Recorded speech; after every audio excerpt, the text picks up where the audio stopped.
quand on parle d'écrit, ça nous fait penser à la culpabilité, n'est-ce pas? Parce que souvent, on va avoir un petit débordement, un trop-plein, ce qui va nous amener beaucoup de culpabilité. Est-ce que vous connaissez ce cercle vicieux-là que mon enfant fait quelque chose qui me déplaît ou qui me contrarie et là, je vais me fâcher, je vais crier, il va se braquer, je vais crier plus fort, il va pleurer, je vais culpabiliser.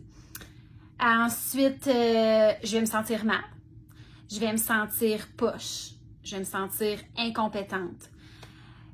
Et puis là, on devient comme parents à fleur de peau, on devient sensible. Et puis là, ça recommence, on réagit pour un rien, on recrie, notre enfant se braque. Tu sais, c'est vraiment un cercle vicieux qui est difficile à arrêter. Comment faire justement pour briser ça? Fait que tout ce qui est cercle vicieux, souvent ce qu'on va dire, c'est qu'on a juste enlevé une petite partie, puis déjà le cercle ne tourne plus. Comme une roue, si tu enlèves une petite partie, ça ne tourne plus. Fait que c'est la même chose. Là, vous allez me dire, ouais, là, comment je fais ça? Bien, aujourd'hui, on va voir ça tout au cours du mois parce que vous allez certainement modifier certaines choses. Et quand on veut un changement, ça part toujours de soi. Fait qu'on va travailler ça ce mois-ci, mais aujourd'hui, on va se concentrer un peu sur cette culpabilité-là. La culpabilité, elle est là pourquoi? Est-ce qu'elle peut nous apporter quelque chose? En fait, la culpabilité, c'est souvent parce qu'on se sent mal, mais la culpabilité, c'est une façon de nous aider à nous améliorer. De faire mieux la prochaine fois. Parce qu'à chaque fois qu'on se sent coupable, c'est parce qu'on a débordé, c'est parce qu'on a fait des choix qu'on ne voulait pas nécessairement faire, mais c'est cette prise de conscience-là, si je peux dire, qui nous amène à faire mieux la prochaine fois ou à faire différemment. Puis tu sais, on fait toujours le meilleur de ce qu'on pense à chaque instant.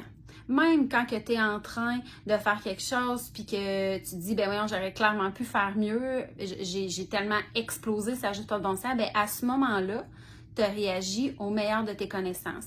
Tu as réagi au meilleur de ta forme, parce que ça peut être parce que tu étais fatigué, ou tu as réagi au meilleur de ce que tu étais à ce moment-là. OK?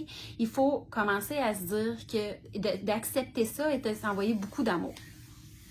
Ce qui déclenche la culpabilité, c'est le fait qu'on a la notion de gain et de perte. Ce qui fait que la culpabilité vient parce qu'on a l'impression que l'autre va avoir beaucoup plus de pertes par rapport à ce qu'on aurait voulu lui donner, par exemple. Fait que l'autre a plus d'inconvénients que d'avantages. C'est là qu'on va se sentir coupable. C'est une perception qui est intéressante, mais c'est une perception qui est négative. Fait que si on essaie de la tourner au positif, on va plutôt se dire, OK, qu'est-ce que j'ai appris? Comment cela peut m'enrichir? Qu'est-ce que je peux faire de différent? Qu'est-ce que cette situation-là, comment elle m'a amené à grandir? OK? Fait que c'est en se libérant de la perception qu'il y a un gain et une perte qu'on va réussir à passer au travers puis qu'on va réussir à se responsabiliser. Fait que si on se dit qu'on se responsabilise, ça veut dire qu'on va aller rechercher notre pouvoir. Comment on peut modifier les choses, comment on peut se mettre en action pour plus que ça se reproduise ou pour que ça nous aide à diminuer ça.